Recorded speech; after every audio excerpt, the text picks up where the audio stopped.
visi daugmaž numanome, ko čia atėjome, bet aš priminsiu. Taigi, Jungtinių tautų žmonių su negale teisių konvencija įpareigoja vaikams su negale sudaryti sąlygas mokytis bendrose mokyklose ir bendrose klasėse, nes švietimo sistema yra esminė priemonė siekiant, kad žmonės su negale dalyvautų visuomenės gyvenime. Jei mokykloje vaikai su įvairiais poreikiais įpranta vieni prie kitų, tikėtina, kad vieni kitų interesų jie paisys ir ateityje. Kitaip tariant, vadinamasis įtraukusis švietimas garantuoja gilesnę žmonių su negale integraciją visuomenėje. Ir Lietuva minėtą konvenciją ratifikavo 2010-aisiais, bet asociacijos Lietuvos neįgaliųjų forumas, kuris yra šio renginio organizatorius, parengta alternatyvi ataskaita dėl šios konvencijos įgyvendinimo rodo, kad pusė mokinių su negale mokosi izoliacijos sąlygomis, o aukštąjį mokslą kasmet pasiekia tik apie 10 tūkstančių studentų su negale. Tai yra 1000 studentų, tai yra vos 1% visų studijuojančių skaičius. Ir Lietuvos neįgaliųjų forumas, šios asociacijos nariai kviečia tokią padėtį keisti iš esmės, todėl ir sukvietė į šią diskusiją ne tik žmonių su negale bendruomenė, bet ir valstybės institucijos atstovus ir supažindinsiu dabar su pagrindiniais diskusijos dalyviais. Tai yra Rasa Kavaliauskaitė, Lietuvos žmonių su negale sąjungos prezidentė, labą Rasa. Taip pat Dana Migaliova, Lietuvos sutrikusio intelekto žmonių globos bendrijos viltis vadovė, labą Dana. Taip pat Sigitas Armonas, Lietuvos aklųjų ir silpnaregių sąjungos pirmininkas. Sveiki, ponė Sigitai. Vytautas Pivoras, Lietuvos kurčiųjų draugijos prezidentas. Sveiki. Ir Genovaitė Paliušienė, ministro pirmininko Algirdo Butkevičiaus patarėja. Labą, ponė Genovaitė, jūs ten, šiam gale. Gražina Šeibokienė, Švietimo ir mokslo ministerijos švietimo pagalbos skyriaus vedėja. Labą, ponė Gražina. Taip pat sveikinusi su Edita Meškauskienė, aplinkos ministerijos statybos ir būsto departamento statybos normavimo skyriaus vedėjo pavaduotoja. Labą dieną, ponė Edita. Ir Irma Čižienė, specialiosios pedagogikos ir psichologijos centro direktorė. Labą dieną, ponė Irma. Sveiki. Taip pat sveikinusi su parlamentaru Edvardu Žakoliu, kuris yra švietimo ir mokslo ir kultūros komiteto narys Seime. Sveiki, ponė Žakoliu. Dar yra ir kitų dalyvių, truputį juos įtrauksime vėliau. Pirmiausia, ponė Rasa, jūs galbūt irgi atkreipėte dėmesį čia, rinkdamiesi diskusiją, ne? Pastebėjome, kad yra liftas, yra keltuvas, tarsi šis universitetas, fakultetas yra pritaikytas neįgaliesiems. Klausimas, kiek neįgalių naudojasi šitais keltuvais. Bet kokia yra situacija apskritai Lietuvoje švietimo įstaigose, mokyklose? Nors mokyklos renovuojamos, bet pamirštami kaip keltuvai. Taip, aš gal trumpai žvelgsiu situaciją.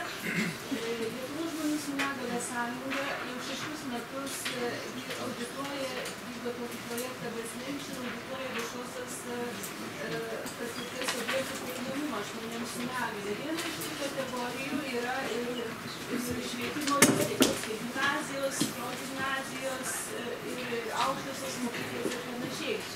Per 2011-2015 metų laikotarpį mes 18 Lietuvos miestų buvo patikrinta 109 mokyklos. Aš noriu pasakyti, kad patikrą vykdo patys žmonės sėdintys rateliuose. Ir kaip rodo mūsų, tarkim, mūsų rezultatai patikros, prieinamos mokyklos ir gimnazijos sudaro tik 16,5%, riboto prieinamumo 31,2%, neprieinamos net 52,3%. Vilniuje, Kaune, Šiauliuose ir Klaipėdoje mes buvo patikrinta 14 aukštųjų mokyklų, 7 kolegijos ir 7 universitetai. Viso 48 objektai, nes kiekvienas universitetas tikrintas, kadangi atskiri fakultetai ir panašiai. Pagal mūsų vertinimą apie 40% objektų yra prieinami, o 23 visiškai neprieinami. Vis dar išlieka opi problema aukštose mokyklose, kaip ir aišku, vidurinėse.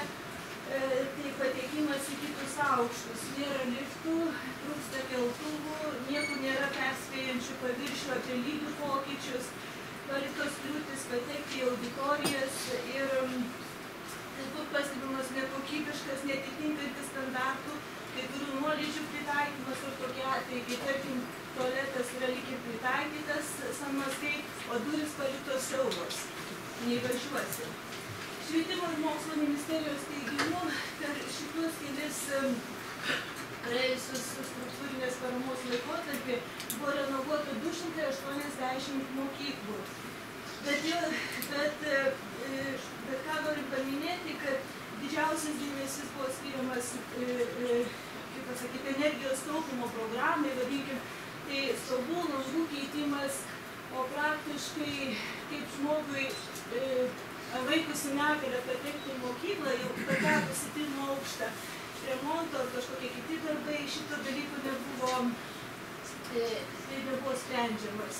Ir todėl, kaip pasakyti, todėl gal ir buvo kaip išeitis dažniausiai yra siūloma tada mokymas namuose, palieka tokiam vaikui mokymas namuose, kai turbūt mūsų manymų tai yra pats blogiausias, pats labiausiai brangiausias ir turbūt labiausiai diskriminuojantis neįgaliųjų atžvilgių būdas.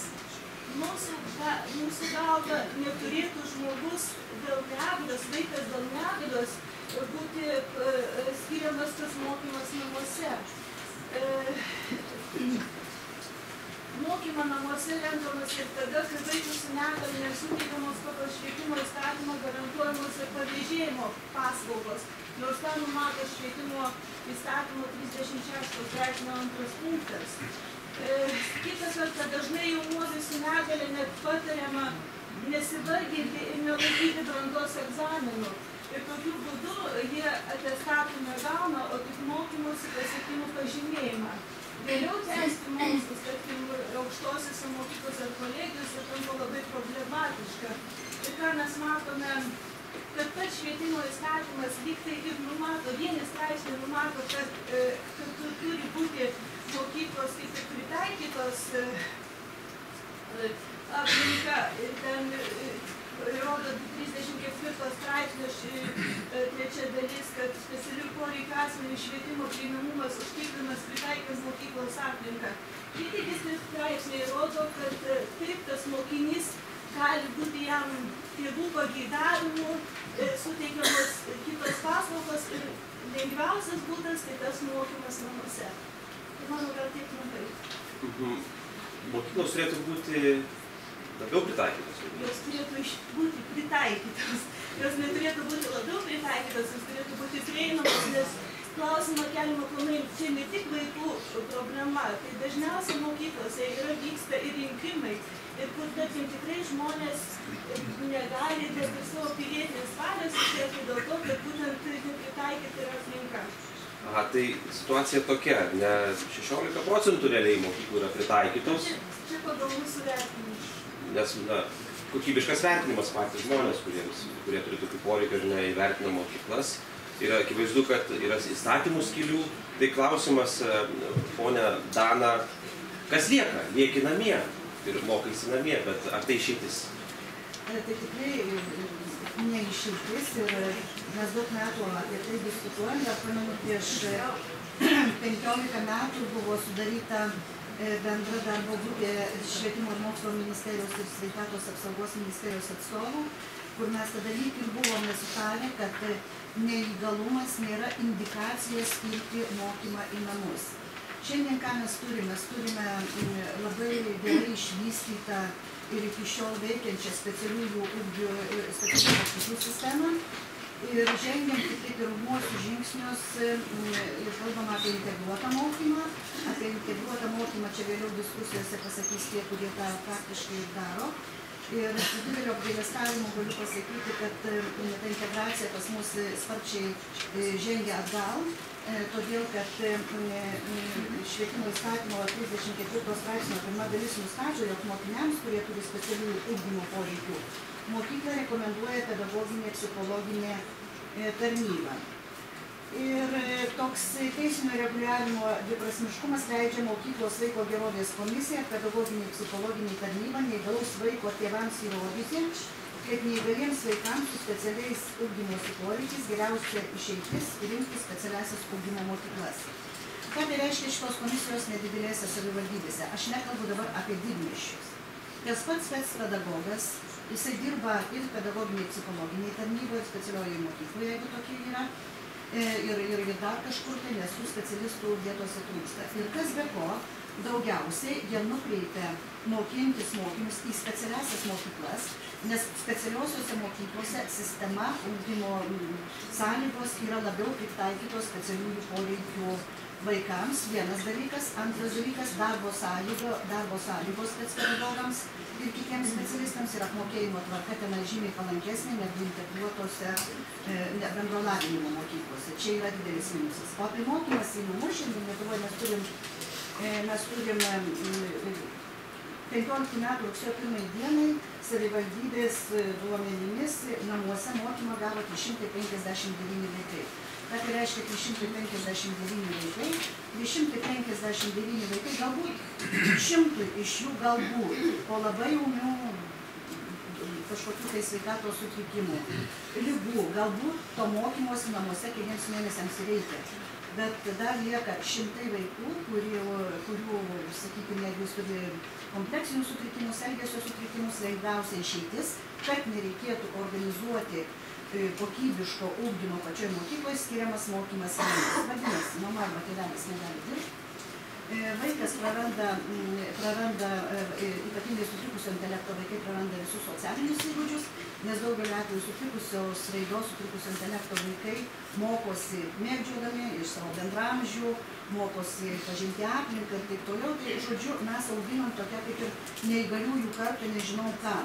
Čia yra didelė problema, tai mūsų manymu, kad Lietuvoje pagaliau turėtų atsirasti toks įstatymas, imperatyvi nuostata, jog būtų draudžiama nepriimti moksleivių į mokyklas. Nesvarbu, koks moksleivis yra moksleivis, jis gyvena, nežinau, kokiam tai Šėkšnos ar kokiam kitokiam Vaipalingo miestelį, jis privalo būti ugdomas ir mokomas ten, kur jis gyvena. Kaip ir dabar privalomas yra mokslas visiems, iki 16 metų.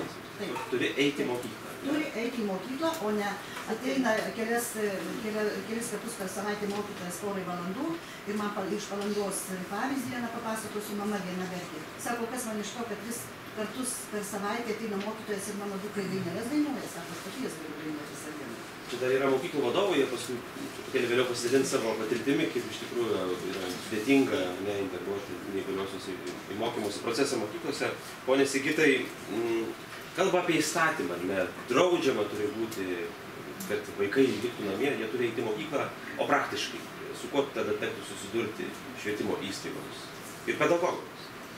Na, pirmiausia, aš norėčiau pasidžiaugti, kad toks didelis mūsų būrys čia, vadinasi, čia tie, kurie susirinkom, tikrai neabejingi tiem klausimam, apie kuriuos šiandien kalbam. Ir antras dalykas, tai kad Lietuvoje įstatymai leidžia turėti pasirinkimą. Tai yra iš tikrųjų gerai. Kiek tie įstatymai reikia realybėje, čia jau vėl atskira kalba. Aš kadangi atstovauju aktyviuosius silpnaregius, tai noriu pasakyti, kad mūsų matymų vis viena negalima bendrintai žiūrėti žmonės su specialiaisiais poreikiais. Tie poreikiai kiekvienas nepriklausomai, ar turi negalią ar neturi, kiekvienas mes turim savo poreikius. Tai tą reikia suprasti ir kai kartais bandoma unifikuoti arba visiems tą vieną kitą įstatyminę nuostatą tvirtinti. Tai mano galva nėra visiškai racionalu. Lietuvoje yra statistika, bet sakykim taip, jie turbūt ir nėra kartu statistikos. 2004 metais buvo atliktas statistinis tyrimas. Lietuvoje mokėsi 220 integruotai besimokančių moksleivių. Na, dabar įvertinant Lietuvos situaciją, mes darom prielaidą, kad jų galėtų būti 180. Iš tų 180 100 besimokančių integruotai vienokią ar kitokią gauname pagalbą iš 2 šiandien veikiančių aklųjų silpnaregių specializuotų ugdymo įstaigų, tai yra Vilniaus ir Kauno mokyklų, apie 60 vaikų. Tai mes tą skaičių tikrai turim per tas 2 mokyklas. Na, tas 180 tai nuspėjamas daugiau. Ir tai 200 integruotai. Integruotai besimokantis. Kalbate apie... Akluosius, regos negalės turėti. 130 mokosi tuose dviejose mano paminėtose mokyklose. Dėl skaičių galima, sakau, čia truputį vienai ir kitus, bet jie kažkur tai turbūt būtų arti. Aš dėl to tos skaičius paminėjau. Mes daug kalbam apie tai, kad žmogaus teisų perspektyvų kiekvienas vaikas turėtų turėti galimybę mokytis arčiau savo gyvenamosios vietos, pasirinkti mokymo įstaigą ir panašiai. Bet tas skaičius, kad 130 ir tas 180 metų skaičius, tai yra beveik į dvi dalis pasidalinę, vadinasi, aklėjais ir paregiai dalis, mažesnė dalis mokosi specialiosiuose mokyklose, didesnė dalis mokosi integruotai. Dėl kokybės, kad žmogaus teisų ir kokybės irgi turbūt reikėtų diskusiją turėti. Aš sutinku, kad žmogaus teisų perspektyvų viskas čia tvarkoj. Dėl kokybės, bet čia jau yra atskiras klausimas, nes tikrai būtume atviri, bet ne visos tos mokyklos, kurios priima integruotai besimokantį, norintį mokytis vaiką, aš kalbu apie regėjimo negalią turinčius vaikus, jos yra pasiruošusios tą dalyką daryti. Ne iš blogos valios, ne iš tikros valios. Jau Lietuvos, nepriklausomos Lietuvos laikais specialiai pedagogai, arba kaip mes vadiname tiklo pedagogai, tie, kurie pasirinkti dirbti su negalia regėjimo vaikų, jie nėra rengiami. Yra ministerijos patvirtinta programa 40 valandų, kuri gali pasinaudoti tie mokytojai ir įgauti pirminės pradinės žinias darbui su regos negalia. Bet ta programa yra patvirtinta praktikoje, kiek aš žinau, tai ruošiasi ministerijos, tai ruošiasi. Dar pasigilinsime tada, ne? Patikslins mane taip diskusijos metu. Na, o Lietuvai atsitinka kartais taip, kad aš sutinku, kad reikalingos motyvacijos ir integruotai besimokantys vaikai, jie atsineša didesnį krepšelį, taip tariant. Vadinasi, toje klasėje, kurioje mokosi vaikas su regėjimo negalia, tos klasės mokytojas gauna šiek tiek ir didesnį materialinį paskatinimą. Neatsižvelgiant ir tai, ar tas mokytojas yra pasirengęs po vaikų dirbti ar ne, tai aš manyčiau, kad tie procesai turėtų eiti lygiai greičiai. Taip, klasėje, kurioje mokosi tas mokytojas turėtų būti vertintas, bet greičiai tas mokytojas turėtų turėti atitinkamą kvalifikaciją, kad jis galėtų dirbti kvalifikuotis po vaikų. Čia ta niuansai ir rimti niuansai mes dar juos išdėsime truputėlį vėliau ir tada, ačiū ponas Sigitai, kirpčiusi poną Vytautą ir ponas Sigitas užsiminė apie instrumentą, apie krepšelį. Ar tai neįgaliųjų ar ne moksleivių integracijai padėtų tam tikras šio mechanizmo peržiūrėjimas, moksleivių krepšelio? Jūsų požiūrį. Gerai, ačiū Jums. Asta padės. Taip, gerai. Galiu bendrą mūsų Lietuvos kurčiųjų draugijos požiūrį, matymą. Kurtieji ir kiti neįgalieji, aklieji, taip jų yra problemos panašios. Ir fizinė negalia turinčių padėtis yra panaši, bet švietimo įstaigos yra kokia problema. Taip pat aukštosiose mokyklose. Aukštosiose mokyklose nėra specialistų ruošiamų dirbti su neįgaliaisiais žmonėmis prieš.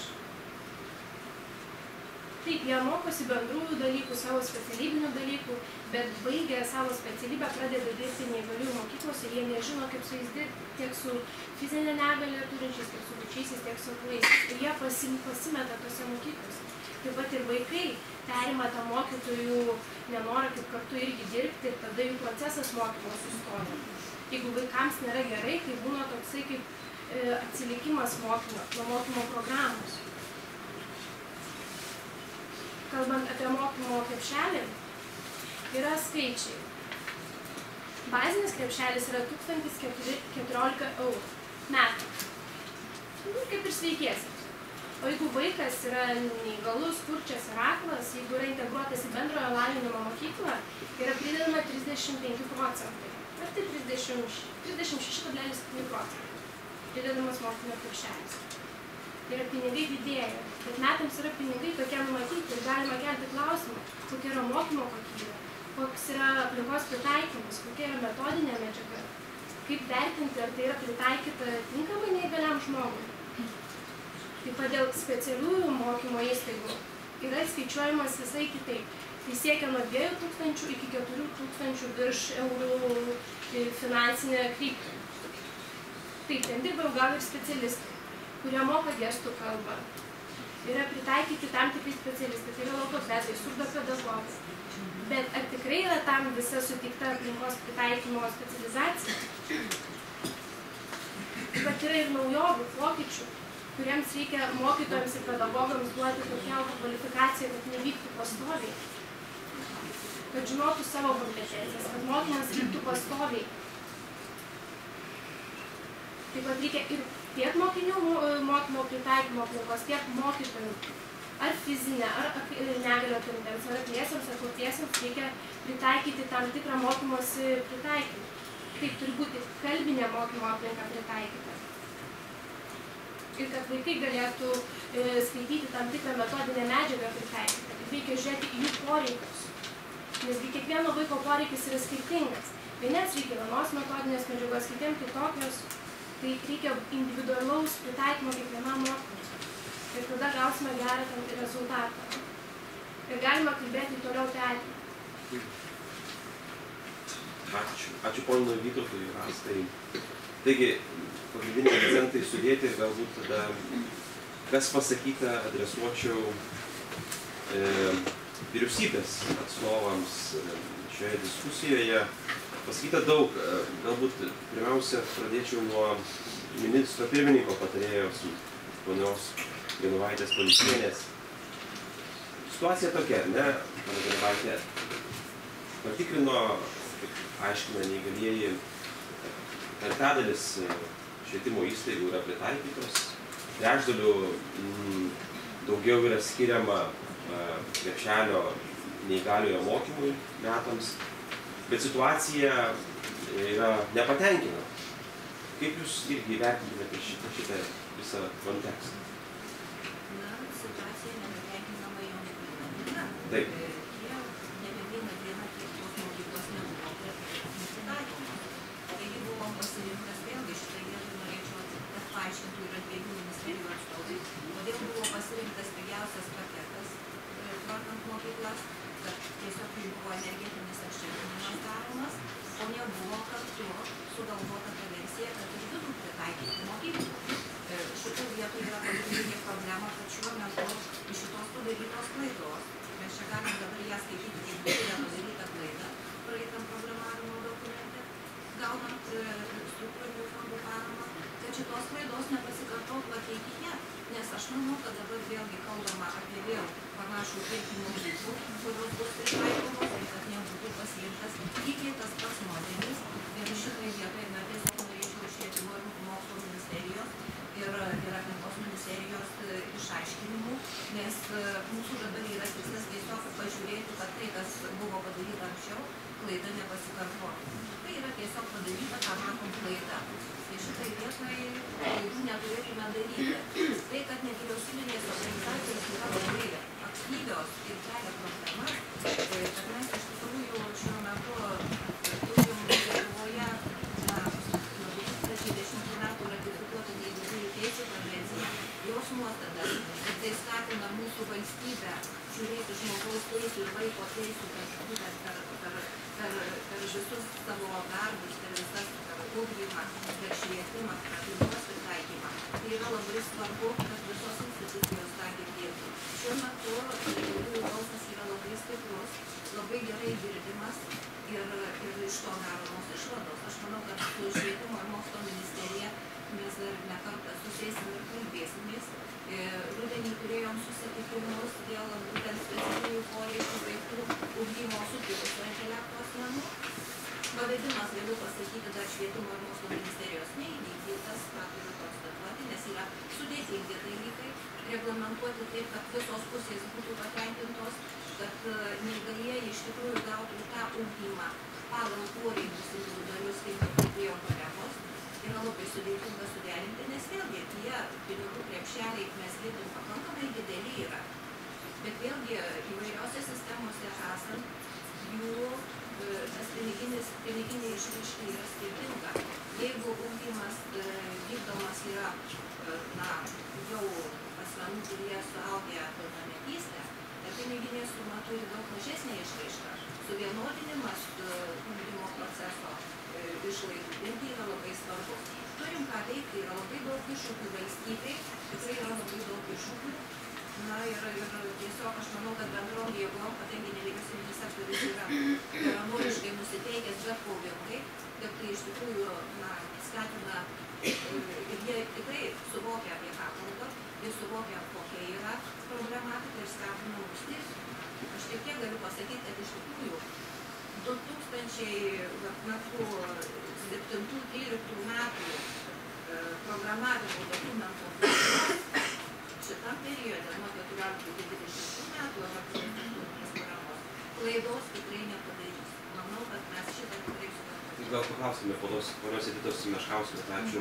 Ar tikrai buvo padaryta klaida, ar ne? Na, įsivaizduokime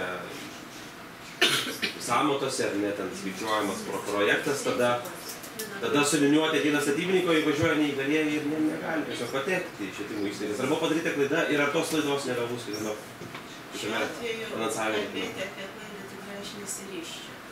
Kaip to nebūtų, buvo visai kiti aspektai, visai kiti prioritetai Lietuvai iškelti dėja. Taip, tai buvo būtent energinio efektyvumo didinimas, būtent mūsų nepriklausomybės nuo vienintelio energetinio šaltinio alternatyvų paieška. Ir būtent šitas kelias buvo pasirinktas, kad nėra šeimininko, sakykime taip, galbūt aš akcentuočiau, šeimininko, kuris mąsto apie teisingą savo pinigų panaudojimą. Tai yra, vienas dalykas yra įdėti tam tikras lėšas, įgyvendinti tam tikrus sprendinius projekto ir vienu metu atlikti visus darbus, o ne eiti ir eiti ir eiti. Taigi mūsų visų pinigai naudojami. Ir kiekvienas pakartotinis įėjimas į tą patį pastatą, atliekant kitus darbus, tik tai didina sąnaudas, mūsų visų pinigų sąnaudas. Tai va, iš aplinkos ministerijos pusės galiu pasakyti, čia irgi tokia savotiškai padėtis. Techniškai sureglamentuota visi reikalavimai. Reikalavimai yra aiškus, dėl to, kad tai yra techniniai sprendiniai. Kodėl jie neįgyvendinami? Kodėl nepasirenkama šitas kelias, kad būtų, sakysim, visiems visuomenės nariams vienodos sąlygos? Aš irgi negaliu pasakyti. Dabar statybos įstatyme mes įvedėme net naują sąvoką. Tai yra būtent Teisingumo ministerija daug kovoja, tai yra universalaus dizaino sąvoka. Tai yra būtent, mes mąstom ne vien tik tai apie žmogaus tam tikrą neįgalumą, bet tai yra, kad mes visa visuomenė senėjame. Mes visi ateis laikas, tapsim savotiškai neįgalus. Tai yra, mes turim dabar mąstyti apie savo lėšų panaudojimą, kad būtent visos visuomenės nariams būtų patogu visais vystytos etapais, nuo vaiko iki senjorų. Aš galbūt, ačiū. Galbūt, ponė Žakai, jūsų trumpo komentarą pačičiau, čia gal buvo užsiminta apie klaidą iš ministro pirmininko patarėjos. Ar tikrai parlamente buvo pražiūrėta galimybė numatyti saugiklius, kad būtų mokyklos prieinamos visiems neįgaliesiems? Ar įmanoma gal grįžti prie stipresnės kontrolės iš parlamento? Ne, matot, visa esmė, kad jeigu yra švietimo įstaigos renovuojamos, tai yra kategoriški reikalavimai, kad būtų jos pritaikytos ir įvažiavimai, ir liftai, ir tualetai, ir taip toliau. Na, čia yra turbūt priežiūros reikalai. Tačiau, jeigu eisime tuo keliu, tai pagal valstybės galimybės, tai tos mokyklų renovuojamų yra, kasmet tikrai nedaug, nes nėra galimybė. Tai čia dabar irgi reiktų kalbėti, ar turėtų atsirasti, tarkime, kaip dabar yra švietimo įstaigų renovavimo programos, yra Aikštynų dabar atskira programa, jau antrą kartą priiminėjama. Ar turėtų atsirasti vis tik švietimo įstaigų pritaikymo neįgaliesiems programa? Ar būtų tikslinga eiti tuo keliu, kad, nelaukiant mokyklų renovacijas, tai būtų kaip ir iš dalies? Čia nežinau, ne specialistas, bet apie tai irgi ko gero būtų galima kalbėti. ir diskutuoti. Na ir šiandien kažkaip visą laiką akcentuojama ir kitose susitikimuose įvažiavimai keltuvai. Tada ir ponas Sigitas atstovauja žmonės su regėjimo negalia. Tai yra vis tik daugiau turbūt yra tiek vaikų, tiek suaugusių. Aš manau ir tų pačių mokytojų yra ir atsiras, kurie dirbs tose švietimo įstaigose. Tai tarkime tokia lengvesni darbai kaip laiptų žymėjimas, stiklinių durų, taip toliau. Na, šitie reglamentuose nėra aplinkos ministerijose. Aš manau, bet jie nevykdomi tada visiškai. Visiškai nevykdomi. Pavyzdžiui, kai renovuojamos mokyklos, tai dabar keltuvai visur yra, įvažiavimai visur yra, bet neteko susidurti po renovacijos modų. Gal yra Lietuvoje viena kita, kad būtų laiptai pažymėti, stiklinės durys, na, su to nesusidurti. Kuo daugiau einam, tuo daugiau niuansų randate. Kodėl nevykdomi įstatymai?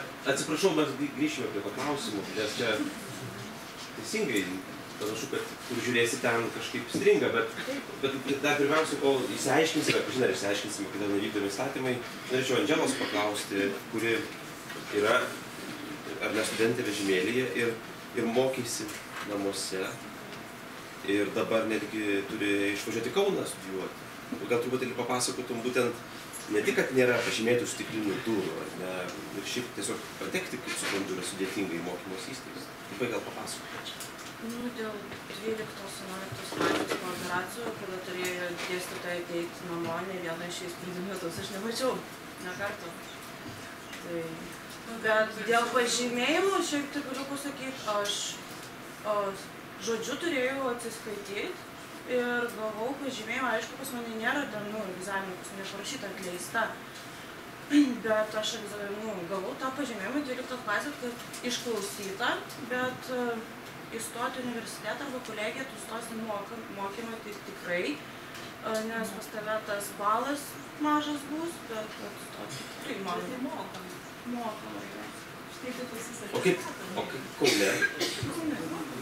Man neatėjo ne vienas mokytas į namus, nors buvo skirtas mokymas namus. Tai vadinasi, ir į mokyklą negalėjai patekti, bet ir neateidavo mokytojai.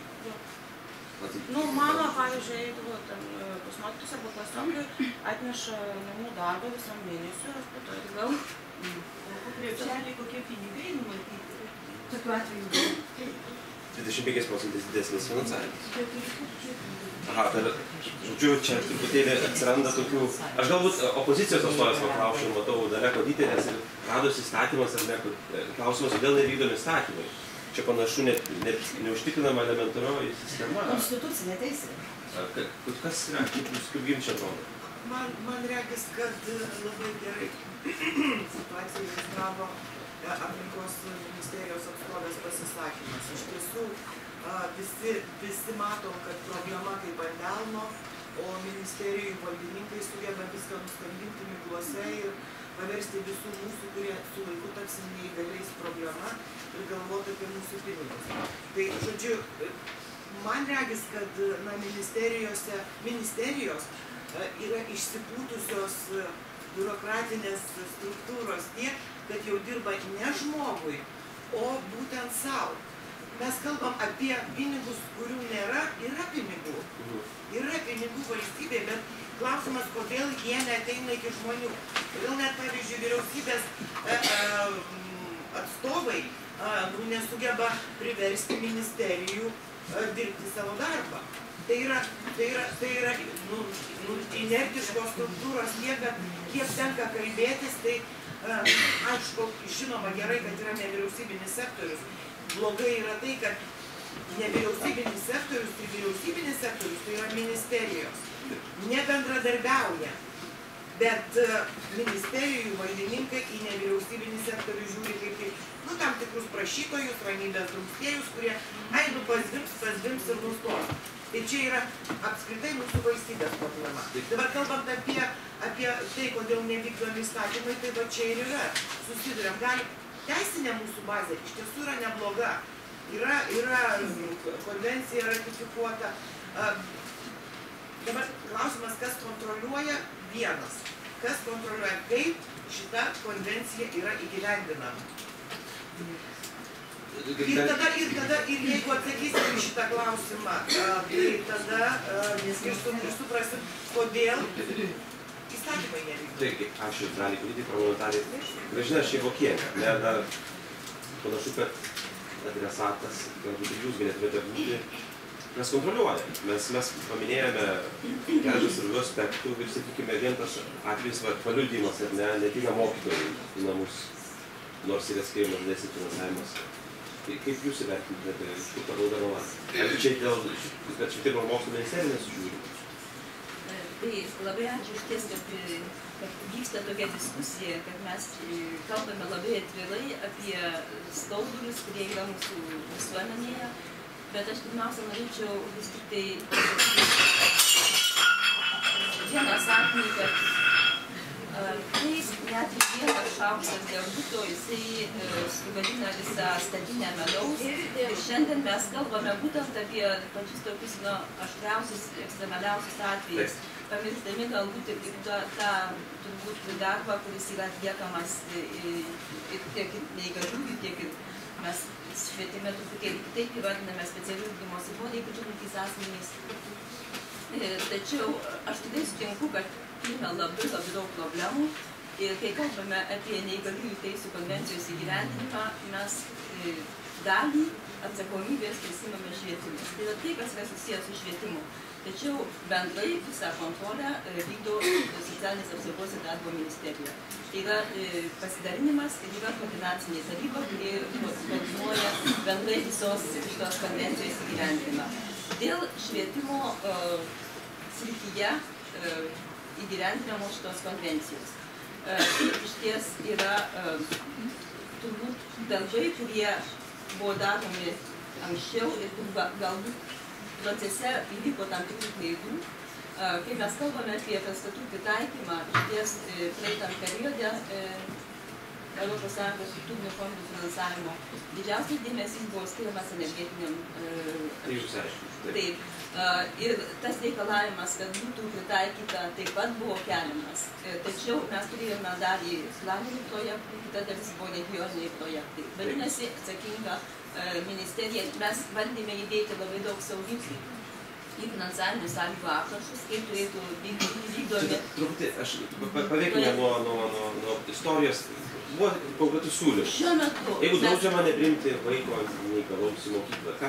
Aš tiesiog pasakysiu sakinį. Šiuo metu planuojami projektai ir ministerija pasiekė taip, kad mes visus regioninius projektus, kurie bus skirti pastatų renovavimui, jie turės atitikti reikalavimus, kuriuos mes kartu su edukologais, kartu su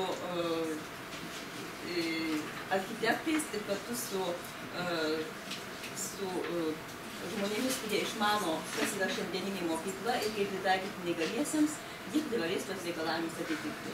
Tai visi projektai, kurie bus įgyvendinami naujam periode, jie iš ties nepakartos tos klaidos.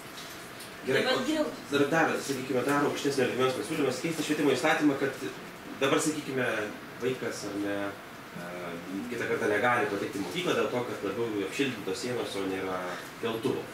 Bet švietimo įstatyme būtų nurodyta, kad vaikas turi mokytis mokykloje, ar tai įmanoma pasiekti? Švietimo įstatyme yra įteisinta žmogaus teisė, kad privalomas mokymas iki 16 metų. Taip. Ir švietimo įstatyme yra pasakyta lygiai taip pat, kad mes turime parinkti mokinį tokią vietą, kur jo poreikiai būtų atliekami geriausiai. Tai čia aš visai palaikyčiau gerbiamą Sigitą Armoną, kuris kalbėjo apie tai, kad išties įtraukties procesas tai nėra vien tik tai visų iš karto gyvenimas kartu ir buvimas bendrosios paskirties mokyklose.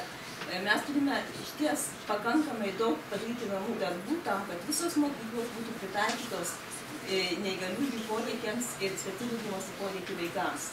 Todėl tai vyksta laipsniai procesai, tai pareikalauja tikrai labai daug ir išteklių ir netgi pirmiausia požiūrį pakeisti mes turime daug ką nuveikti. Tai todėl mes manome, kad tie procesai turi vykti laipsniškai. Ir jeigu vėlgi žiūrėtume į Lietuvos kontekstą ir europinį kontekstą, tai mūsų vaikai išties yra, didžioji dalis yra bendrosios paskirties mokyklose. Mes netgi lenkiame Europos Sąjungos vidurkį su vaikų, kurie ugdomi bendrosios paskirties mokyklose skaičiumi. Tačiau dėl kokybės, va čia turbūt esminis klausimas, ką mes darome dėl kokybės. Ir kaip tik, aš manau, kad mes turėtume labiau galvoti, kur vaikui bus teikiamas geriausios paslaugos. Tai čia, turbūt, turėtume mes dėti labai... Paklauskim, dar kolegas ir pasižiūrės. Ką mes darome dėl kokybės? Aš galvoju, kad pastaraisiais metais dėl kokybės rimtai yra susirūpinta ir Švietimo ir mokslo ministerija, kurią aš irgi atstovauju, mūsų centras yra Švietimo ir mokslo ministerijos padalinys. Ir tikrai buvo labai taip planingai ir sistemingai pažiūrėta, kaip užtikrinti tą kokybę. Vienas iš kokybės rodiklių tai būtent ne aplinkų pritaikymas, kas irgi yra labai svarbu, ir erdvių pritaikymas specialių ugdymosi turintiems vaikams, bet ir mokomosios medžiagos, tai yra specialiųjų mokymo priemonių atėjimas į mokyklas. Ir buvo įgyvendinamas projektas, planinis valstybės planavimo projektas specialiųjų mokymo priemonių rengimas, kurio metu nuo 2007 metų į mokyklas šitiems vaikams atėjo net 26 naujų parengtos priemonės. Jeigu kalbam apie vaikus, kurie turi labai didelių poreikių, tai 18 tokių priemonių, taip pat priemonės atsižvelgiant į vaiko negalią, tai klausos sutrikimo turintiems vaikams, netgi regos sutrikimo turintiems vaikams. Būtent konkrečiai paminėsiu, kad šito projekto lėšomis buvo parengtos 6 knygos brailio raštu. Tai yra lietuvių kalba, 7-8 klasė, biologija ir kitos. Taigi aš manau, kad tai yra vis tiek šitų dalykų atėjimas į mokyklą sudaro vaikams sąlygas tikrai, kaip ir mano kolega Gražina sakė, atsiskleisti vaikui, patenkinti kiekvieno vaiko individualius poreikius. Tai būtų vienas iš tokių dalykų tikrai, manau, pozityvių ir svarbių. Aišku, ne visko užtenka visiems ir aš manau, kad ateityje bus planuojama, kaip pagerinti ugdymo procesą. Būtent ir tai rodo jo kokybę šiems vaikams. Dėkui. Dar auditorijoje turime profesorių Joną Ruškų, Jungtinių tautų neįgaliųjų teisių komiteto narį. Sveiki, gerbiamas profesoriau. Tiesiog gal reflektuotumėte, ką išgirdote? Jo, labai norėčiau. Labai norėčiau iš tikrųjų neįgaliųjų teisių komitetas šiuo metu kaip tik rengia vadinamą General Comment arba komentarą 24 konvencijos, neįgaliųjų teisių konvencijos straipsnį. Ir komitetui labai rūpi, lygiai taip pat kaip ir man, kai mes prieš jau sėdžią daugumą žmonių, kas buvo tada, kai prieš daugiau kaip 20 metų įvyko, vadinkime, revoliucija, kai iš specialiai ugdymo pradėjom išeidinėti ir atėjome į integruotą ugdymą. Aš dabar klausydama šiandien tą kalbas, aš tikrai suprantu, kad mums vėl reikalinga revoliucija. Mes nebegalim šitaip toliau kalbėti. Jeigu mes toliau šitaip toliau kalbėsim, mes turėsim tą pačią situaciją dar labai daug metų. Kuo aš remiuosi? Remiuosi visų pirma Jungtinių tautų darnaus vystymosi programa, kurią pasirašė taip pat ir Lietuva praeitais metais. Buvo prezidentė mūsų nuvykusi ir pasirašė, kur vienas iš pasaulinių darnaus vystymosi tikslų yra vadinamas inclusive education, bet aš specialiai nevartosiu inkliuzinio ugdymo. Lietuviškai galėtų būti traukaus arba vertimas yra padarytas visą apimančio ir kokybiško ugdymo. Lygiai taip pat UNESCO, kur Lietuva taip pat yra narys, susirenka kartą prieš 20 metų aukščiausių UNESCO svarbiausių protai ir žmonės, ir jie yra nustatoma remiantis pasaulio patirtim, kuria linkme turi eiti pasaulis, pasaulio švietimas ir kultūra. Susirinko praeitais metais, gegužės mėnesį, Pietų Korėjoje, Incheone, ir yra Incheono deklaracija, tikrai labai siūlau visiems susipažinti, kur labai aiškiai pasakyta. Visą apimantis arba įtraukusis ir kokybiškas mokymasis visą gyvenimą. O mes toliau kalbam apie integruotą ugdymą, mes toliau kalbam apie specialiuosius poreikius. Aš norėčiau prisiminti, yra toks filosofas Heideggeris, jis yra pasakęs, kalba yra būties namai. mes ir toliau kalbam apie spec poreikius, mes ir toliau kalbam apie integraciją. Tuo tarpu jau pasaulis žengia tolyn ir labai aiškiai žengia tolyn. Kur pasaulis žengia? Kas yra kokybiškas ir visapimantis arba įtraukusis ugdymas? Nėra specialiųjų poreikių. Specialiai poreikiai, tai mes vėl kalbam apie specializuotas aplinkas. Kol mes kalbam apie specialiuosius poreikius, tol mes kalbėsim apie specializuotas aplinkas, tol mes toliau kalbėsim apie, kitaip tariant, apie diskriminaciją. Nėra problema ministerijų, nėra problema Seimo, nėra problema savivaldybių, o visų. Ir man keista girdėti vieno ant kito stumdymus. Turiu galvoje, kad Lietuvoje neveikia antidiskriminacinė praktika. Tai yra, ir toliau galima diskriminuoti, ir toliau mokyklos gali nepriimti žmonės pagal savo žmonės apie vienokius arba kitokius poreikius į mokyklas, nes galima toliau diskriminuoti. Galima toliau nedaryti tai, kas privalu pagal įstatymą. Kol neatsiras antidiskriminacinio normalaus įstatymo, tol nieko nebus. Tai čia yra uždavinys, žinoma, Seimui. Ir lygiai taip pat ir kitoms svarbioms institucijoms. Jeigu mes kalbam apie tą visą apimantį arba įtraukimą ir kokybišką pagal Jungtinių tautų ir UNESCO programas, mes turime kalbėti ne apie specialiosius poreikius. Nėra, jūs atsiverskite neįgaliųjų teisių konvenciją, raskite specialiųjų poreikių sąvoką, jūs nerasite, todėl kad jos nėra, todėl kad jos neturi būti. Lygiai taip pat integracijos neturi būti. Mes kalbam apie visą apimantį ir kokybišką lygiateisį mokymą. Visi turi teisę mokytis kartu. Ką reiškia kokybiškas mokymasis? Išeis net už kelių mėnesių, už pusmečio, vėliausiai už metų bendrasis komentaras Jungtinių tautų neįgaliųjų teisių komiteto, kur bus išaiškinta dar mums tokiem kaip mums, kur mums atrodo, kad mes dar tikrai kalbam labai pasenusiais terminais, kas vis dėlto yra visapimantis arba įtraukusis kokybiškas mokymasis, jokie spec poreikiai.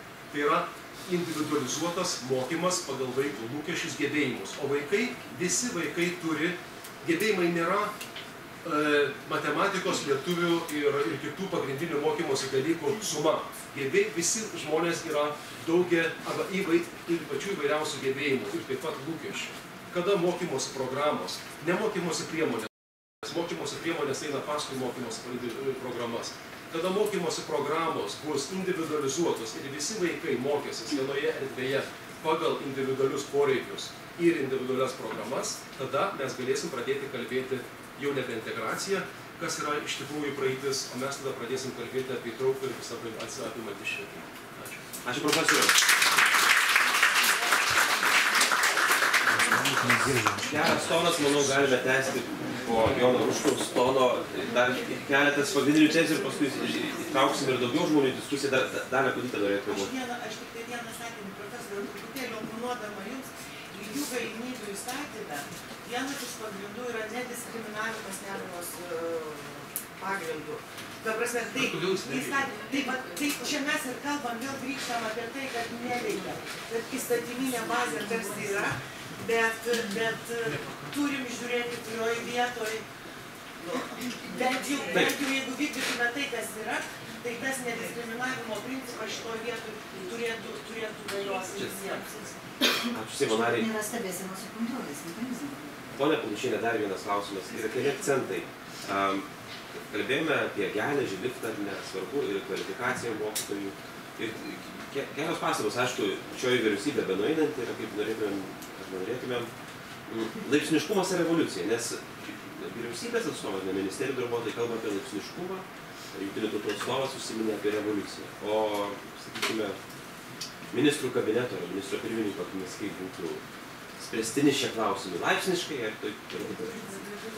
Aš jau galiu pasakyti taip, aš negaliu atsakyti, ką pasakys ministras pirmininkas, aš galiu jam kaip padėjėja padėti suformuoti nuomonę ir tai, ką aš galvoju, galiu atsakyti šitą vietą. Atsakykite. Aš galėčiau atsakyti, kad, aš visada esu galbūt, ir revoliucionierė, kiek mane pažįsta, bet nuo revoliucijų kartais labai greitai peršokama prie evoliucijos. Revoliucijos pirma idėja suteikia, gal sakyčiau, pagreitintą evoliuciją. Aš galbūt tokios versijos šalininkė. Nes matot, revoliucijose galima padaryti nepasiruošus daug klaidų ir mes esam padarę, ir vakar buvom visi susitikę su neįgaliaisiais ir kalbėjom apie kitose srityse padarytas klaidas, kur irgi bandydami daryti revoliuciją iš tikrųjų padarėm irgi daug klaidų, nes neįgaliųjų judėjimas nėra vienareikšmis. Norint kartais padaryti gerus darbus ir tam tikrus pokyčius, klaidų neišvengiamai. Kuo mes norime didesnės, kuo greičiau pamatyti rezultatą, visą laiką galima suklysti. Ir tų klaidų pasitaiko. Ir kiekviena šalyje tas pasitaiko.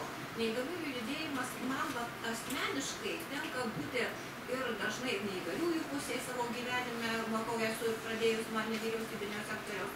Puikiai žinau, kaip gyvena neįgalieji, kadangi ir gyvenu su jais kartu.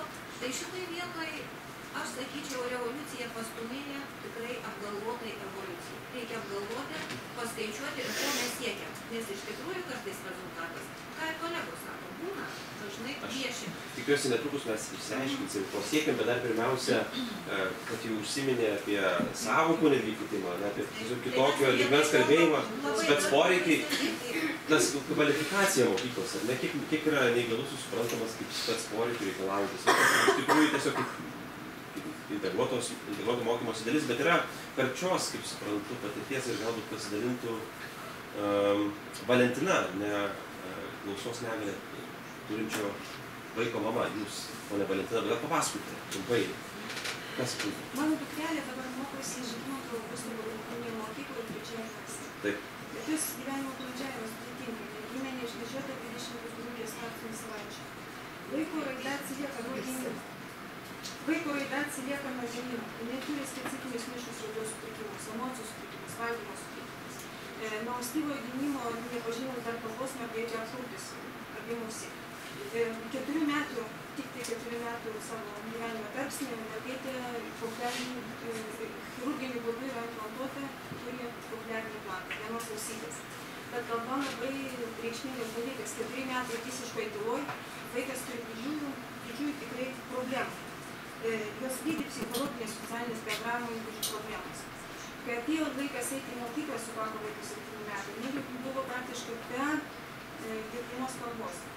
Reiškia, psichologinė pedagoginė tarnyba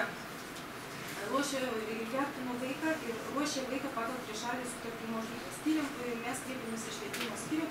Buvo mums rekomenduotos 2 darželiai ir mokykla. Rinktis iš jų, reiškia, kad vaikas galėtų pagal pulsuojančią režimą mokytis, reiškia, 1 klasės programos kursą. Ne vieno darželio direktorių nesutiko mus geranoriškai, buvo aiškinta, kad grupės perpildytos, kad niekas nedirba pagal tokias trišalės sutartis, galimybių nulis eiti į mokyklą. Kreipiausiai kuršių ir nepritvirtinčių bendriją pagalbos, mes rašėm laišką švietimo, kultūros ir sporto departamento švietimo skyrių vedėjų. Gavau atsakymą, kad mes turime kreiptis su dokumentais į savo mokyklą, kur, reiškia, priklauso mūsų gyvenimo teritorijai. Mokyklos direktorius davęs dokumentus sudarys trišalę sutartį su, reiškia, iki mokyklinio ugdymo įstaiga ir su manim. Mokykla parengs individualų planą, viskas buvo tiesiog nusakyta. Mes atėjome į savo mokyklą. Direktorius vėlgi pasakė, kad mūsų mokyklai pagal trišalę sutartį nedirba, mokytojas neina į jūs darželius, atveskit vaiką į mokyklą. Buvo jau rugpjūčio 28. Mes atėjome į mokyklą. Vaiko, reiškia, poreikiai yra didėjai specialiai ugdymosi poreikiai.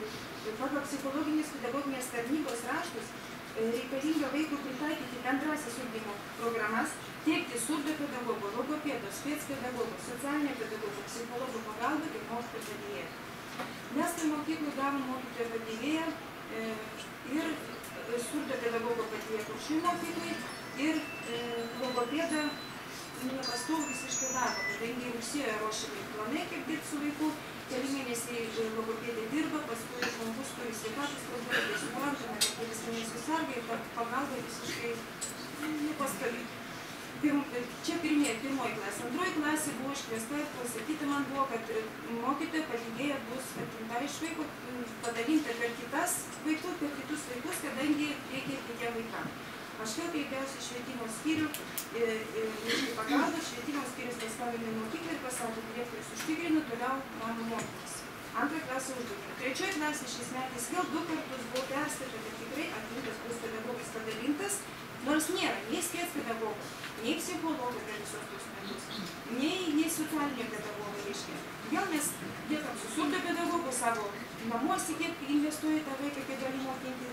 Ir, reiškia, vėl kreipiausi švietimo skyrių, bet iškvietė vaiko gerovės komisija, mokyklą iškvietė mane ir konkrečiai pasakė, kad ne aš kalbėsiu, o kalbės jie, kad yra mokyklai dar vaikas, kuriam reikia tokios pagalbos ir niekas čia manęs labai neklaus, tiesiog dalys tą padėjėją per abudu vaikus. Niekas nesigilina. Aš paklausiu, kiek kartų stebėjot mano vaiko pamokas, pavyzdžiui, kaip jai sekasi su padėjėja, tie padėjėjas, aplamai, kokia jos situacija pamokai. Nebuvo poreikių pasakyti. Paskui, reiškia, kadangi kitiem reikia, tai turim daryti. Jeigu jums nors netinka, eikit į kurčiųjų mokyklą, eikit jaudė, tiesiai buvo pasakyta, nes mokykla negalės jums tinkamų mokymų vaikų suvečiu.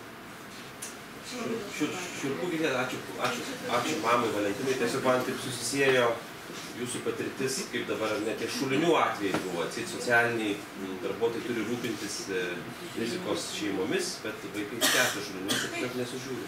Ir jūs dabar pasakėte? Nebendrė pakava, kur iš tikrųjų, kad kai nevelgi į polį, ateini ten, bent sužinai, iš tikrųjų palaiko visapusiškai, duoja kažkokį patarimą, kažkokią viltį, suteikia psichologų pagalbą, suteikia kažkokios dalykas. Čia kas vyksta mokyklų, kur yra 2 neįgaliųjų klasės, specialioji klasė ir lavinamoji klasė. Ir ten nėra specialistų arba specialistai, kurie negali visiems. Kaip tvarkosi švietimo įstaigos, ar iš tikrųjų tiesiog turi, nežinau, vaiką dėtyti, mėtyti, paklauskime Virginijaus Molio, Vilniaus Medinos pradinės mokyklos vadovo. Virginijau, kaip jūs, ar neturite irgi jūs kaip rūpintis neįgaliais vaikais galimybę? Aš galiu kalbėti apie savo patirtį, esu bendros pradinės mokyklos Medėna direktorius. Tai ką čia aš girdžiu, tai ne pirmą kartą girdžiu ir aš esu tas praktikas, kuris vykdau įstatymus. Ir čia kalba apie revoliucijas, kalba apie pritaikymus. Tai tik tai gaila, aš nematau, kadangi Vilniuje vyksta, nematau Vilniaus valdybos atstovo, kadangi Vilniaus mokyklos idėjas yra Vilniaus valdybė. Taip ir jau čia vienas tas dalykas, kad mes ką bekalbėtume, jie šito negirdi. Tiesioginiai, kurie turi atlikti. Antras dalykas, norint neintegruoti. Norint suteikti visapusišką ugdymą vaikui, visų pirma turi pasiruošti mokyklos bendruomenė, toliau turi būti visi specialistai. Daug kartų akcentavo vaikui, krepšelis, 35% didesnis krepšelis. Ką tai reiškia? Norint, pavyzdžiui, jeigu išlaikyti logopedą, reikia tokių mažiausiai 10 vaikų, kad būtų mokykloje. Jeigu dar norint specialaus pedagogo, 20 vaikų turi turėti. Ir jeigu nori socialinį pedagogą, jau turi būti 30 vaikų. Man kaip pradinė mokykla, kur turiu 12 vaikų, kažkas išlaikyti. Pasirinkti, kurį specialistą paimti. Kaip vadovai. Antras. Vaikai, kurie ugdomi pagal individualizuotas programas, sutinku, jų mokymo krepšelis yra pakankamas. Taip pat yra tikslinė dotacija, jiem tikrai užtenka ir aplinką sukurti, ir gerus specialistus, ir mokymo priemonės užtikrinti. Aš kalbu apie intelektų sutrikimų vaikus. Ir pabaigai, tikrai įmanoma pagal įstatymus dirbti, tačiau reikia bendradarbiauti tiek administracijai, tiek tėvams, tiek įvairiom įstaigom, tiek įvairiom institucijom. Ir aš džiaugiuosi, kad visados beveik visados randu bendrą kalbą, net ir su specialiosiom įstaigom, kurios tikrai turi gerus specialistus. Čia girdėjau blogų žodžių, bet žinokite, kaip bendro lavinimo klasių vaikams tėvai gali parinkti mokyklą, aš manau, ir vaikams turinčius įvairius specialiosios ugdymo poreikius, taip pat tėvai turi teisę parinkti ar bendro lavinimo mokyklą, ar specialiją, nes yra poreikiai tokie dideli. Ir ką tik girdėjom atveju, mokykla tiesiog neturi, nėra pasiruošusi ugdyti tą vaiką.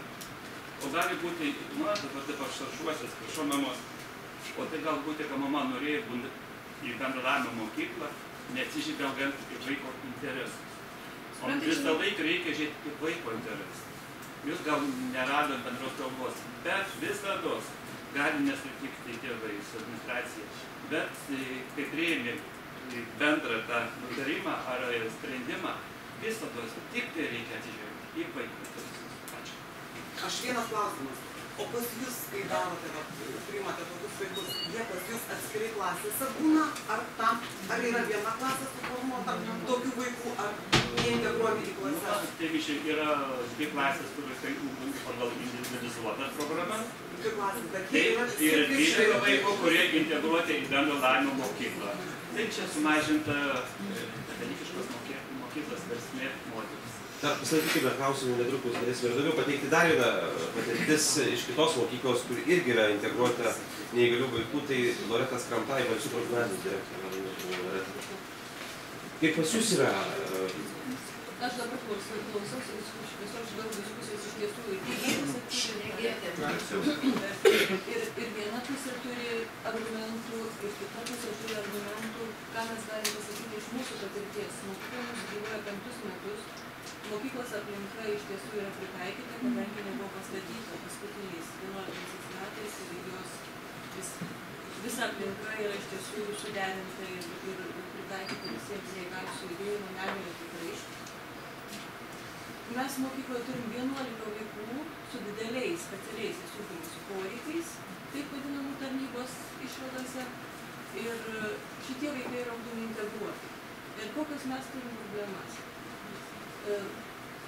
Turim problemas mokytojų pasirinkimo, turime problemas finansavimo, turime problemas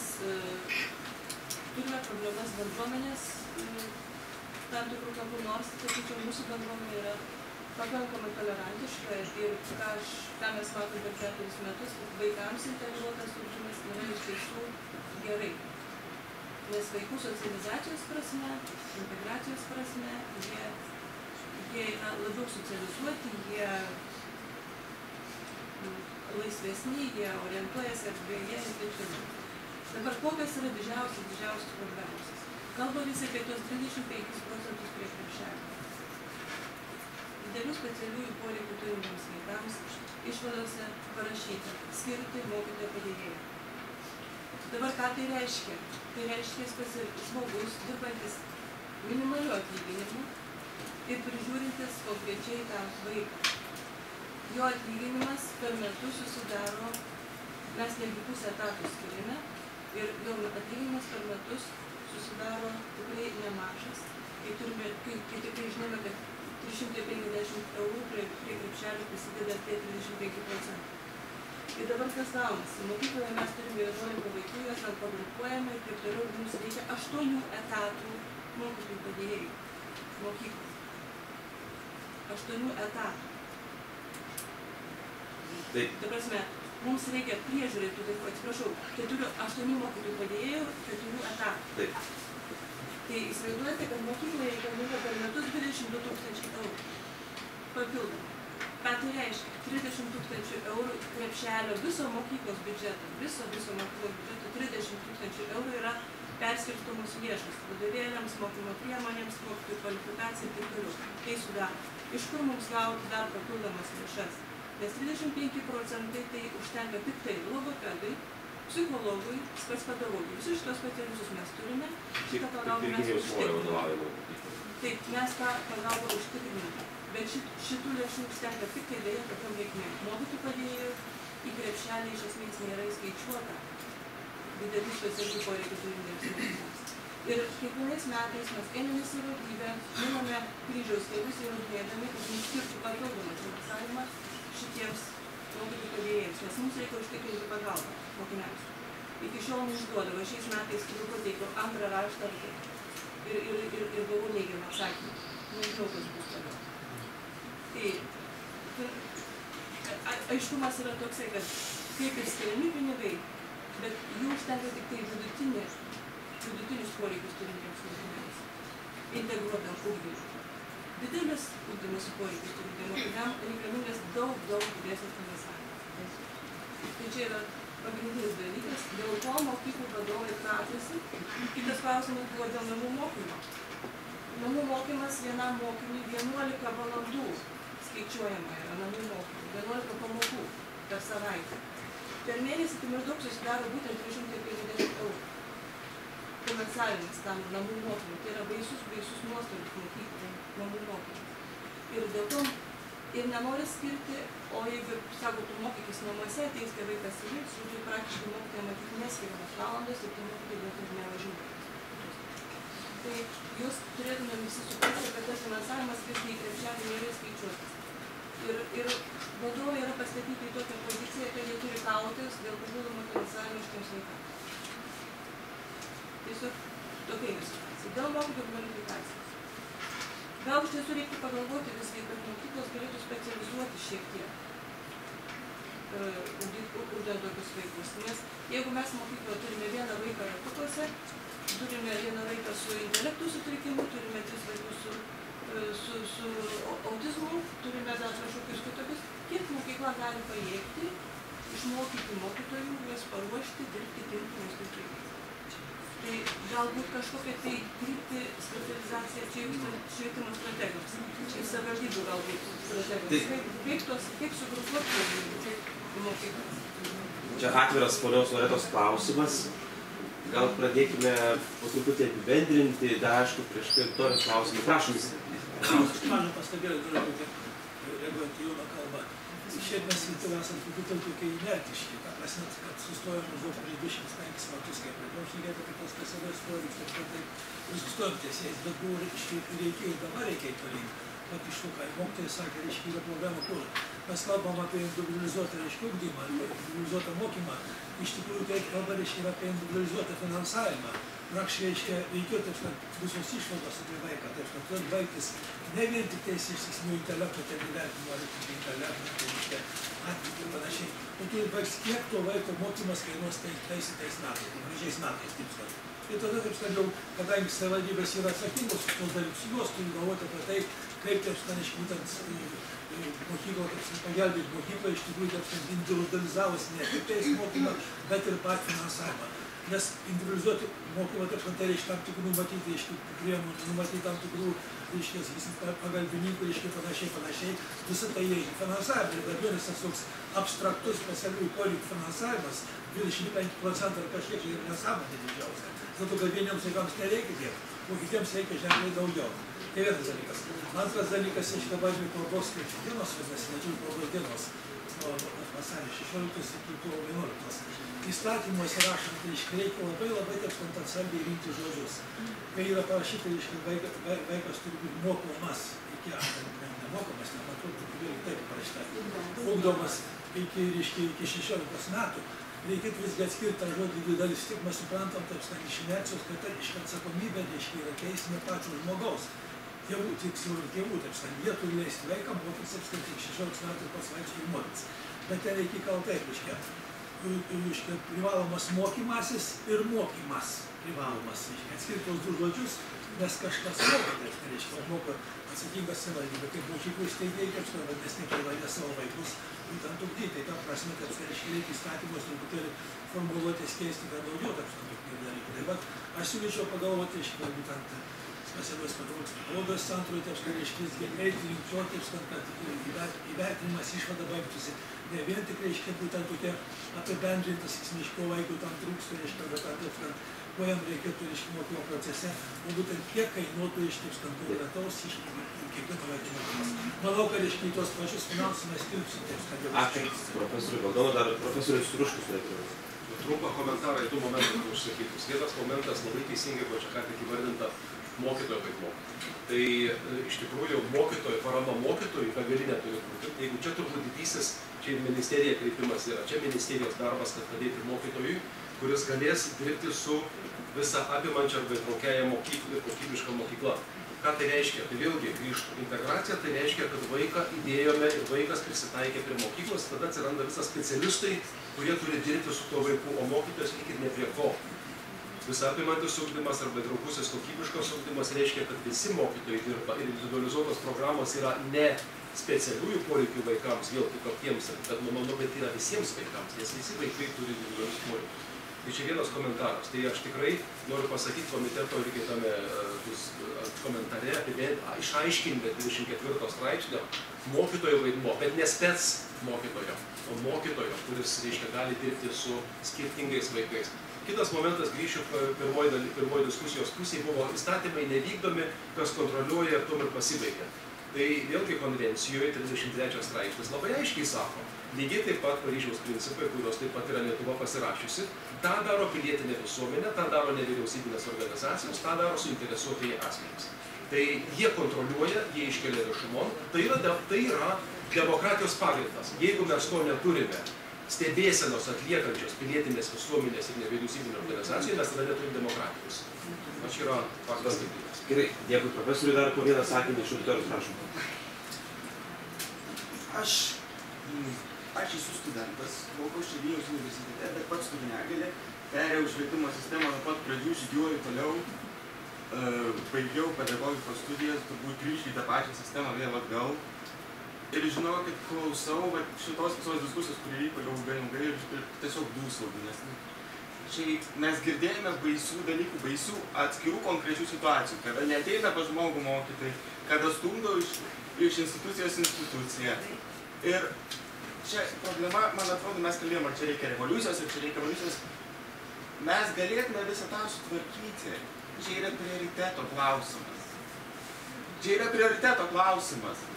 Todėl, kad mūsų prioritetas dabar yra šiltos sienos, o ne tai, ką mes galime padaryti. Nes žinot, kas čia dabar vyksta? Žinot tą posakį, Saturnas ryja savo vaikus, mes dabar tą ir darome. Nes lieka neįgalūs vaikai, kurie galėtų mokytis, jie lieka be išsilavinimo ir jūs netenkat specialistų, kuriuos galite turėti. Aš pažįstu ne vieną ir ne du žmonės, kurie sako, negaliu aš įstoti į Vilniaus universitetą. Negaliu. Aš turiu važiuoti į Kauną, aš turiu važiuoti į pedagoginį. Dieve saugo, aš myliu pedagoginį universitetą, bet mes visi žinom, kokia ten ugdymo kokybė. Ačiū. Dar Doris galėtų. Jūs norite reaguoti. Prašau. Aš labai norėčiau čia truputėlį patikslinti dėl kontrolės, kaip neįgaliųjų teisių konvencijos. Tai neįgaliųjų teisių konvencija privalo įgyvendinti visos absoliučiai įstaigos, tačiau to įgyvendinimo stebėsena vyriausybės nutarimu yra pavesta neįgaliųjų kontrolieriaus tarnybai. Tai jeigu galima savo asmeninę nuomonę, tai kol to nedarys valstybės kontrolė, kurios rekomendacijos yra privalomas, tol mes taip ir kapstysime. Antra, yra labai blogai, kad čia nėra būtent tų, kurie turi įrankius priimti sprendimą. Tai yra skirtis. Yra viena vienintelė švietimo ministerija, kuri iš dalies atsako už aukštąjį mokslą. Bet aš norėčiau paklausti ponios Gražinos Šeibokienės, ar valstybė, ponia Gražina, neturi prievolės pažiūrėti, kaip neįgaliųjų pinigėliai, kas vadinamas krepšelis, kokį jis duoda rezultatą. Mes pramaitinam kažką, o rezultate ką mes turime. Gal mes ten galime pakelti Ačiū. Dėkui už klausimą. Taip, ponia Gražinai, kaip profesorius Badonas pastebėjo, abstraktus finansavimas nesąmonė. Kalba ne direktorė apie specializuotą mokymąsi. Panašu, kad tas krepšelis yra kažkaip neefektyvus. O ką, kaip jūs sužiūrite? Taip, mes kaip tik irgi atkreipėm dėmesį į tai, kad išties tie žmonės, kurie turi negalę, arba mes jau vadiname specialių asmenys, jie yra finansuojami nuo krepšelio principų, bet iš principo mes negalime netgi apskaičiuoti, kiek realiai tų lėšų kiekvienam mokiniui tenka, todėl kad jie pagal krepšelio metodiką, mes ją laikom netobulą, šiuo metu jie įsisiniveliuoja. Ir todėl mes šiuo metu siūlome vis tik tai mokinio krepšelyje įvardinti pagal kiekvieno asmens poreikius, kadangi kiekvienas asmuo turi skirtingus poreikius ir jam reikalingas skirtingas finansavimas. Šiuo metu yra įvestas, taip įvedamas klasės krepšelis, kuriame yra numatyta atskirai visiškai kitokių principų finansuoti. Ar klasės krepšelis bus išeitis, problema? Ne išeitis, nes dėl to ir buvome, mūsų galva tai ne išeitis, nes buvome rudenį susitikę Švietimo ir mokslo ministerijai su viceministrais ir tada mes kėlėm keletą klausimų. Vienas yra vidutinių ugdymosi poreikių turinčių vaikų vertinimas ir pagalba mokymuose, asistentai, padėjėjai, tai yra turėtų būti visiškai kitokie skaičiavimai vienas dalykas, todėl kad dabartinių lėšų neužtenka, ką paliudijo ir Balsių mokyklos direktorė. Jeigu mes kalbam apie visuotinį švietimą, vadinasi, kiekvienas vaikas, kuris turi specialių ugdymosi poreikių didelių, jis turi turėti savo asistentą ir padėti vaikus įsavinti žinias, ką dėsto ten pedagogai. Vienas dalykas. Kitas dalykas, Švietimo ir mokslo ministerijoje nėra, mes jau daug metų prašėm, kad būtų atstatytas specialaus ugdymo skyrius, kad būtų grupė žmonių, kurie kontroliuotų šitos procesus, nes dabar specialiųjų poreikių vaikai dar labiau skęsta bendram tam liūne. Dar vienas dalykas, kas yra labai negerai, tvarkoj, gražus dalykas, kaip kiekviena kaimo mokykla griebia bet kokį vaiką, nes tai yra mokyklos išlikimo klausimas, bet ir vėlgi specialistų kvalifikacija.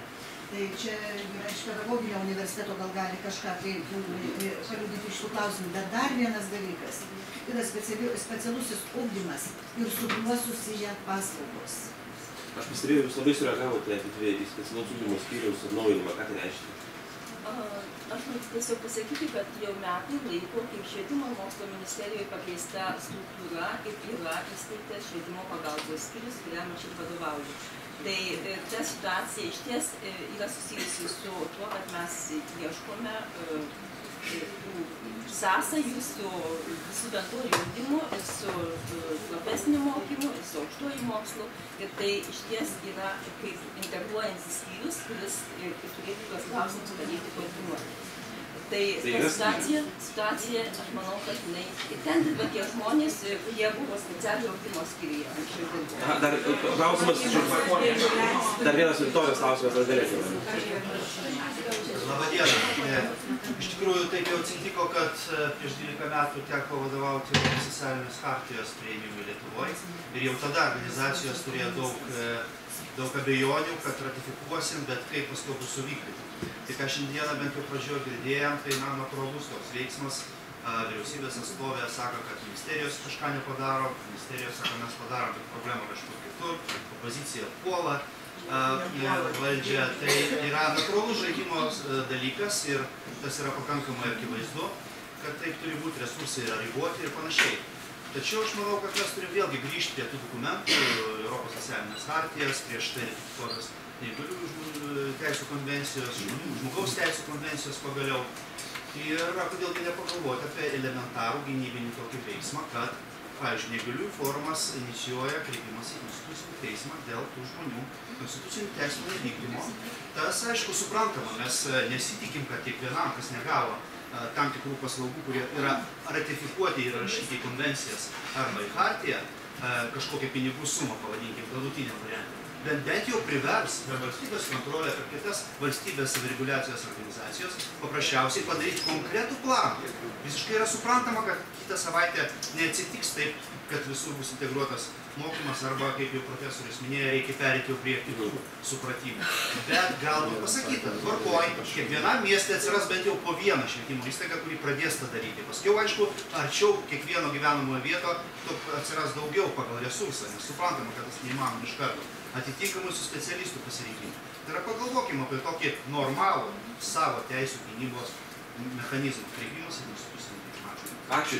Pasirodė konkretus pasiūlymas ir buvo ir kitų, ar ne, švietimo įstatymą keisti, kad būtų draudžiama, kad vaikai neįtų, liktų namie, tiesiog turėtų mokyklas. Apie prioritetų klausimą kalbėjo. Aš norėčiau pabaigti, tada turime pozicijos ir opozicijos parlamentarus, ar ne, šitoje apvalioje stalo diskusijoje.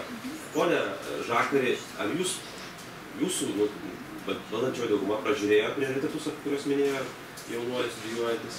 Ir ar būtų kelias, sakykime, kad grįžtų tie prioritetai Lietuvos neįgaliųjų forumui kreiptis į, pavyzdžiui, konstitucinį teismą dėl konvencijos teisų išlikimo? Pirmiausia, aš noriu pasakyti, kad tokiais klausimais turbūt nėra nei pozicijos, nei opozicijos. Ir visi argumentuoti pasiūlymai, projektai įstatymų, paprastai yra priimama bendru sutarimu. Čia tikrai nėra jokios problemos. Bet aš norėjau dar pasakyti dėl to klausimo, kad ten privalo priimti, neprivalo, taip toliau. Tai čia vienintelis pradinės mokyklos direktorius paminėjo, kad reikia paruošti bendruomenę. Kažkaip tas neakcentuojama. Ir aš asmeniškai susidūriau su tokiu atveju, kai neregė mergaitė, jau vyresnio amžiaus, Šiauliuose teko talpininkauti, baigė tik tai 3 gimnaziją. Kitaip sakant, 2 gimnazijose ir geranoriškumas buvo, ir direktorių. Tai buvo prieita net iki to, kad vienoje mokykloje tėvai pasakė, kad atsiims savo vaikus, jeigu tą mergaitininkus išleidžia.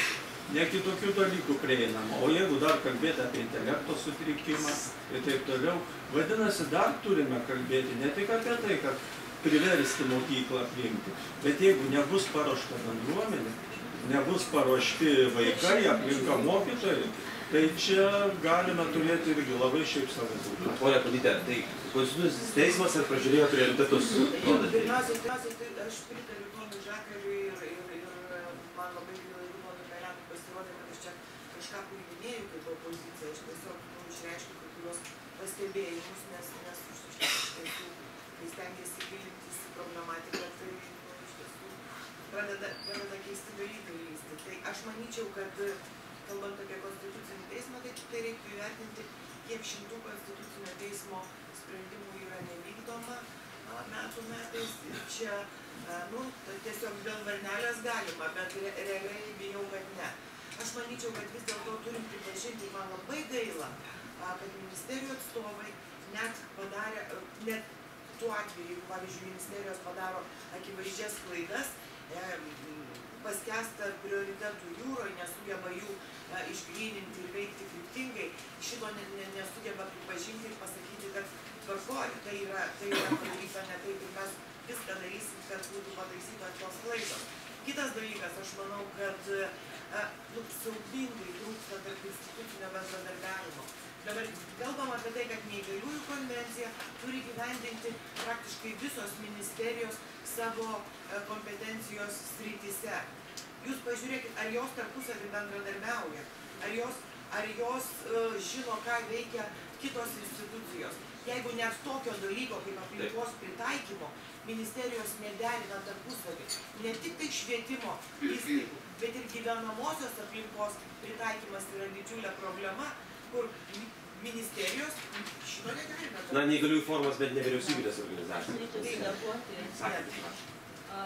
Aš tiesiog norėčiau sureaguoti, nes Švietimo ir mokslo ministerijos iniciatyva buvo suburta žinybinė grupė 5 ministerijų ir yra parengtas ir gruodžio mėnesį patvirtintas tas institucinis veiksmų planas, kuris yra skirtas kompleksiškai teikti pagalbą, vykdant sveikatos priežiūros, socialinės. Pasakykit man, prašau, kaip tas planas padengtas pinigais?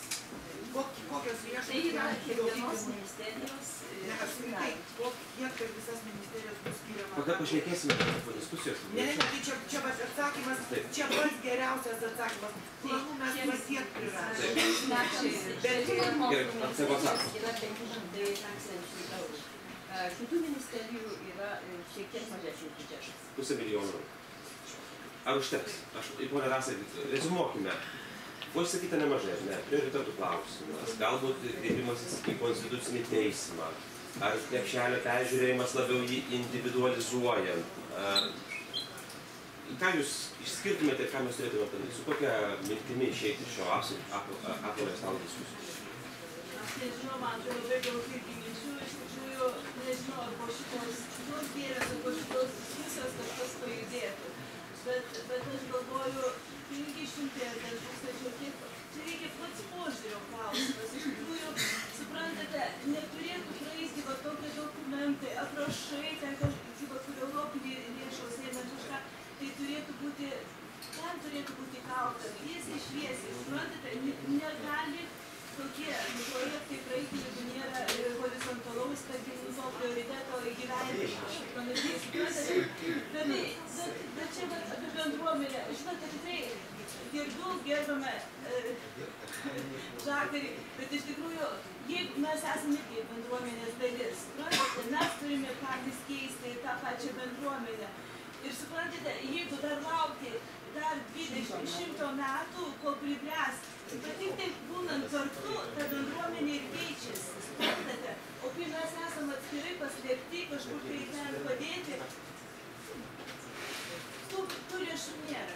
Tų lėšų nėra, bet jeigu mes nenuimsim, tai kažkaip tai tada, žinot, ir tos lėšų, nežinau, į Konstitucinį teismą, tai čia, nežinau.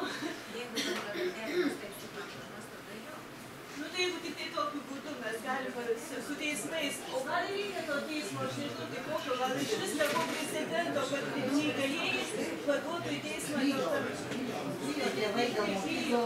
Kitas dalykas, visi sako, sudarytos darbo grupės. Aš noriu paklausti, ar tas darbo grupės buvo įtraukytos paslaugos vartotojai? Tėvai, aktyvų tėvų sambūriai, neįgalių bendruomenė. Susitarti, kad va čia jūs dabar sėdite, gerbiama Gražina, skirtingose stalo pusėse, kad jūs taip tarsite, pavyzdžiui, švietimo ir mokslo ministerijoje. Būtinai. Tai aš dar tada nesiskirstykime dar stalą su klausime ir dabar, kas dar turite laiko. Kviečiu pasilikti, labai ačiū už diskusiją visiems dalyviams.